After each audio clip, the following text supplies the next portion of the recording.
definitely been a process. I've been at this particular school 3 years, and the first year we had an increase in our reading and our science, but that was really my first year of sort of getting the classroom together and how I was going to do it. The second year, which was last year, we had a 98% passing rate in our science, and we had a 98% passing rate on our reading. It was the highest scores that we've ever had in both of these subject areas. I do believe it was this classroom brings those two subjects together in a perfect way that the students are able to really master both.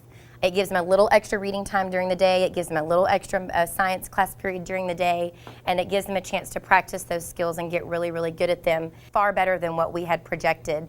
And last year we received the NCEA Higher Performance Acknowledgement for a higher performing school in the area of science because of our scores. So it's been really, really exciting, and it's been fun because I'm not necessarily the physical science end of it. My team teacher, Ms. Tikel, she has a magnificent way of doing hands-on learning with the children, and she can do that because of what I do. And in teaching those skills, it just betters them in her classroom, and we can have both worlds, you know, the hands-on learning mixed with the instructional focus. But I really love it when the kids come back to me and they say, you know, I did that routine, Ms. Holcomb, where we broke the word down, and I was able to do it in my math class, or I was able to do it in my reading class. So they're taking the skills that they're learning into other subject areas, which is really excellent. I would say first you are going to have to get Texas Essential Knowledge and Skills and look at what needs to be covered and at what depth. I always tend to go back a little and go ahead a little bit.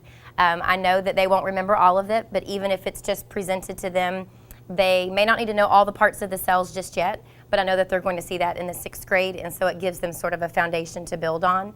I would say take your essential knowledge and skills with your teacher manuals for both reading and science, and find the areas that those can be merged together. There are some lessons that I do that through the textbook in science, for example, lend very well to a main idea.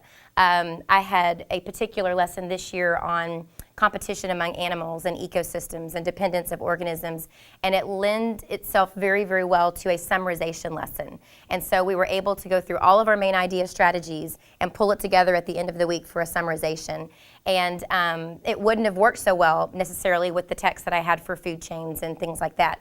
So I would say know your topic, know what you're teaching, try to find the skills in reading that carry over for that particular science area very well, and you know, and definitely have some good vocabulary instruction in place to lead off with, to have sort of a springboard before you get into any of the reading, because your struggling readers will read the technical reading for the first time and they'll be overwhelmed.